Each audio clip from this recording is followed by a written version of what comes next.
Welcome to Bitcoin 2.0 podcast, the one channel to explore the world of Bitcoin in 360 degrees. When you hear all this stuff about Bitcoin, all this stuff about the price going up and down and all this tech jargon, Right. it's easy to forget that Bitcoin is really a story about people. It's about like the individual and their freedom. Yeah, freedom, control, looking for a fairer system. Exactly. That's what we're going to be diving into today. Yeah, it's really interesting how it kind of taps into this very basic human desire, I think, to have agency over your own life, especially in this world where it feels like a lot of the time we're kind of powerless against these bigger forces at play. Yeah, like institutions. Governments, all that. Yeah, exactly. So we trust these institutions with our money, our hard-earned savings. Absolutely. Our future. Our future. What happens when these systems fail us? What happens when, let's say, a government decides to freeze your bank account because you said something they don't like? That's where Bitcoin comes in. That's where Bitcoin comes in. Yeah, it's kind of like a life raft in a crazy world. Yeah, it lets you step outside of those systems and take control of your own financial destiny. That's a great way to put it. Yeah, and we've seen that play out in real life, haven't we? Totally. Like the Russia-Ukraine conflict. Bitcoin was a lifeline. A lifeline for people in Ukraine. Yeah. It allowed them to get aid quickly. Directly, without going through all this red tape and bureaucracy that would slow things down. Or was blocked in some cases entirely. Yeah, totally, yeah. Yeah, we're not just talking theoretical here. Millions and millions of dollars in Bitcoin donations were sent to Ukraine. Amazing. Enabling people to, access the resources that they desperately needed. And there are even stories of people using Bitcoin to flee the country, carrying their entire life savings with them on a tiny device, Wow. It's incredible. It really makes you think differently about money when you see a story like that, right? Totally, yeah. I mean, we often hear, it's for criminals or it's just for speculation, but you see something like that and you're like, wow, this is real. This is real. It's actually helping people. It's changing lives. Yeah, changing lives. Yeah, and it really does challenge our assumptions about what money can be and what it can do. Yeah, for sure. And that brings us to this other thing that people say, this other big myth about Bitcoin, that it's used for crime. Right. Which every system has some vulnerability. Oh, absolutely. But I think what's really interesting here is that with the blockchain, the transparency of it, it's actually hard to hide, right? Yeah. Every transaction. It's recorded, it's traceable, and it's permanently there, which is more than you can say for a lot of institutions. Right. Yeah, a lot of traditional finance. Yeah, for sure. And in fact, I was looking at some data from blockchain analysis firms. Okay, yeah. And it shows that only a tiny fraction, 0.15% of crypto transactions in 2021 were actually linked to some kind of illegal activity. That's tiny. It's a really small number. And just to put that into perspective, that's way less than the estimated 2 to 5% of global GDP. Wow. That's laundered through traditional channels each year. That's crazy. So it really does challenge the idea that Bitcoin is this, heaven for criminals when it seems like traditional system. Our bigger problem. Yeah, it might be the bigger problem. Yeah, and it really comes down to perspective, and I think that's why it's so important to look beyond just the headlines and really understand how Bitcoin works, Yeah. And one of the key things that often gets kind of overlooked is the blockchain itself. Okay. Which is really the revolutionary technology that makes Bitcoin possible. Yeah, can you break that down a bit more? Sure. For people who might not be as familiar. Absolutely. What makes the blockchain so unique and why is it so important? So imagine a digital ledger. Okay. Right, that's spread across a huge network of computers all over the world. Oh, wow. This ledger is the blockchain, and it keeps track of every single Bitcoin transaction that has ever happened.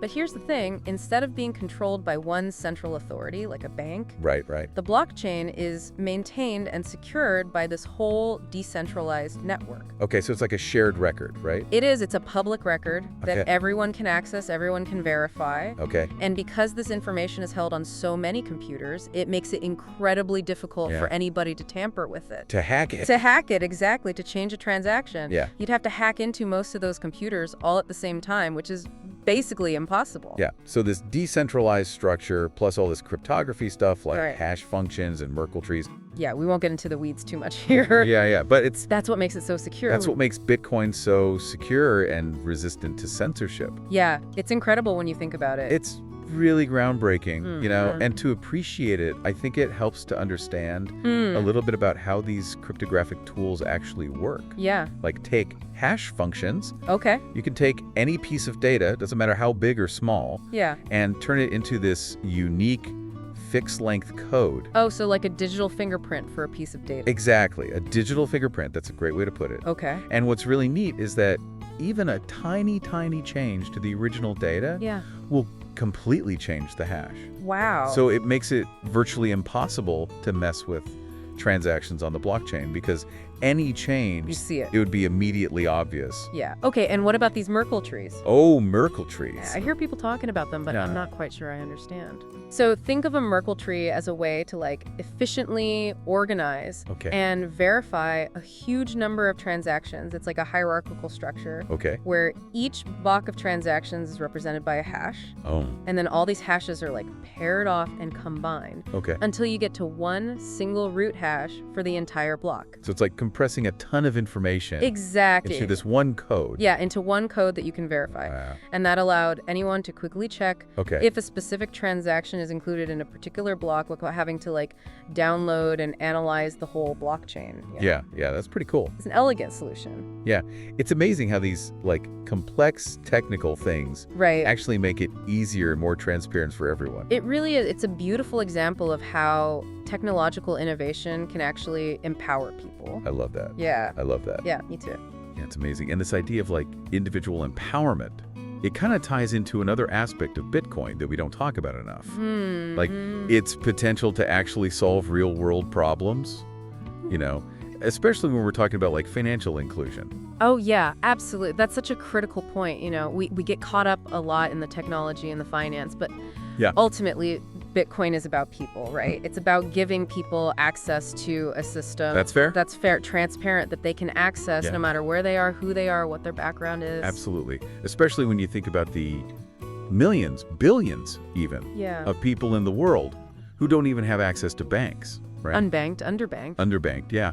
And they're cut off from traditional financial systems because of things like poverty. Right. They don't have the right documents. Yeah. They live in a remote area, Yeah, and for people like that, Yeah. Bitcoin can be huge. It can be a total game changer. Right. Because it gives them a way to join the global economy. Yeah. To send money, receive money, save money, and to like get financial services that they couldn't get before. Yeah, I remember reading about how people are using it for like microloans Oh, yeah. in developing countries, right? So you're enabling entrepreneurs. Most businesses. Yeah, small businesses who normally wouldn't qualify for traditional loans Exactly. to like get access to capital. It's amazing. Yeah, it's really incredible to see these like real world use cases happening, Yeah. Like we're seeing Bitcoin being used to send remittances Mm-hmm. across borders with almost no fees, Right. bypassing those like crazy charges that those companies usually charge. Yeah, those Western Union type things. Yeah, exactly. And that can make such a huge difference Yeah. for families who rely on that money,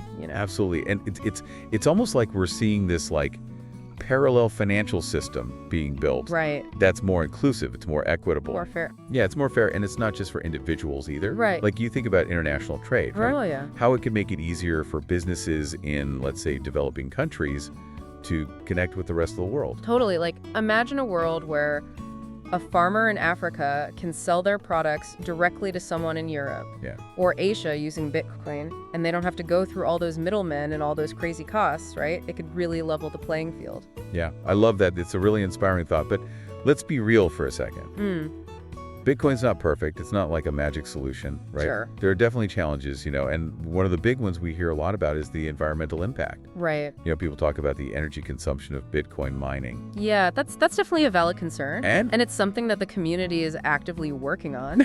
But I think it's important to remember that any new technology comes with some kind of environmental cost, right? yeah, you think about like, I don't know, airplanes. Exactly. Internet. Yeah. All of it has some kind of impact. The key is trying to make it more sustainable. Right. Yeah, and looking for ways to reduce that impact. Yeah, totally. And we are actually seeing progress on that front, right? Yeah. Like the use of renewable energy for mining. Yeah, like solar and stuff. Yeah, it's growing rapidly, and there are a lot of initiatives focused on making the whole mining process more energy efficient, you know? Yeah, I remember reading something about how Texas was using Bitcoin mining to like help manage their energy grid. Isn't that wild? It's kind of crazy. Yeah, they're using it to balance out the grid and actually incentivize more renewable energy production. Yeah, it's like Bitcoin can actually be part of the solution. Exactly. Not just the problem. It's pretty cool. Yeah, and it's a good reminder that innovation can come from like the most unexpected places. Yeah,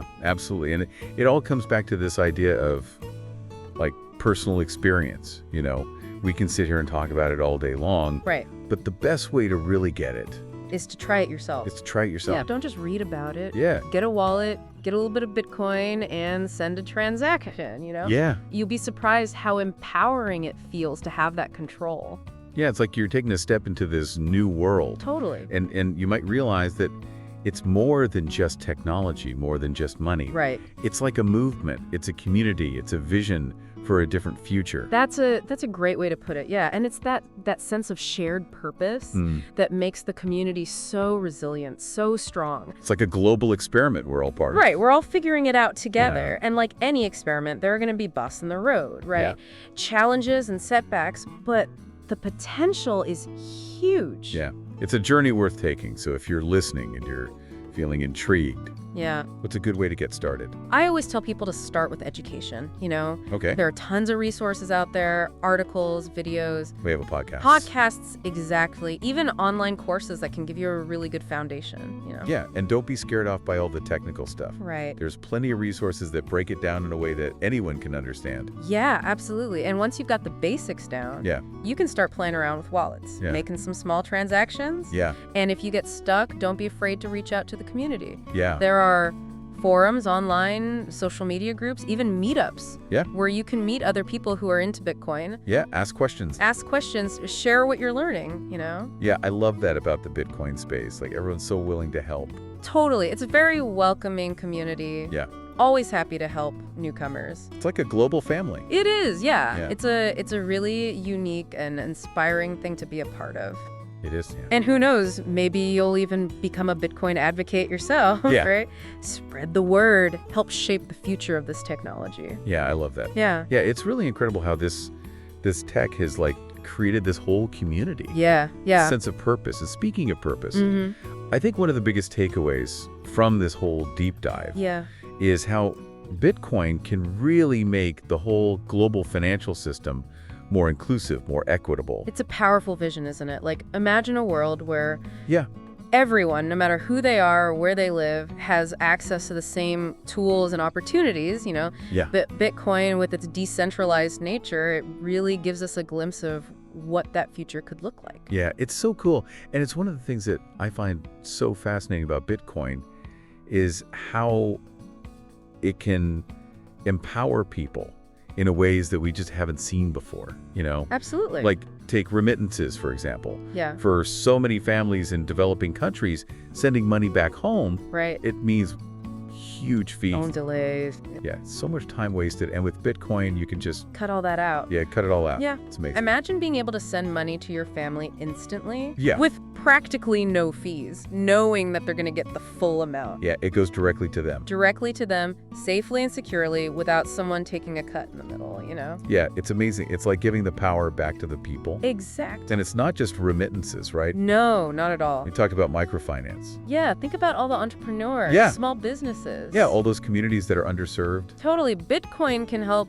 give them access to capital, you know? Yeah, it's creating this level playing field. It is. It really is. Where everyone has a chance. Yeah, everyone has a chance to participate, yeah, to build a better future for themselves and for their families, you know? And that idea of a level playing field, it goes for international trade too. Oh, absolutely. Bitcoin just makes it so much easier. Streamlines the whole thing. Yeah, it streamlines it, makes it easier for businesses in developing countries to connect with the rest of the world. Exactly.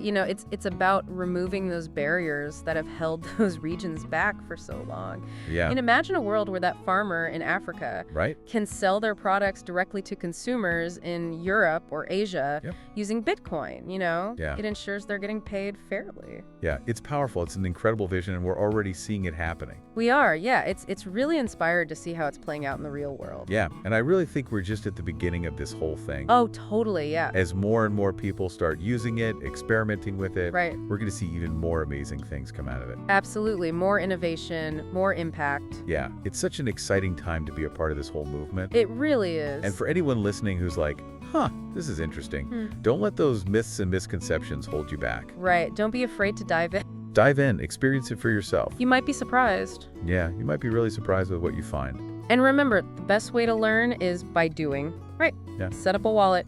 Yeah. Get a little Bitcoin, send a transaction, The best way to understand it. Yeah, to really get it. Yeah, and remember, you're not alone in this. Oh, absolutely not. There's this whole community out there. A global community. Yeah, ready to help you share their knowledge. Totally. So stay curious, keep learning, and embrace the possibilities, The future of finance is being rewritten right now. Yeah. And we all have the opportunity to be part of that. That's a great way to end it. Yeah. Thank you so much for joining us for this deep dive into the world of Bitcoin. It's been a pleasure. Hopefully you learned something new and you're feeling inspired to keep exploring. So until next time, keep learning, keep questioning, and keep pushing the boundaries of what's possible. Couldn't have said it better myself. So, do you think that might be surprised?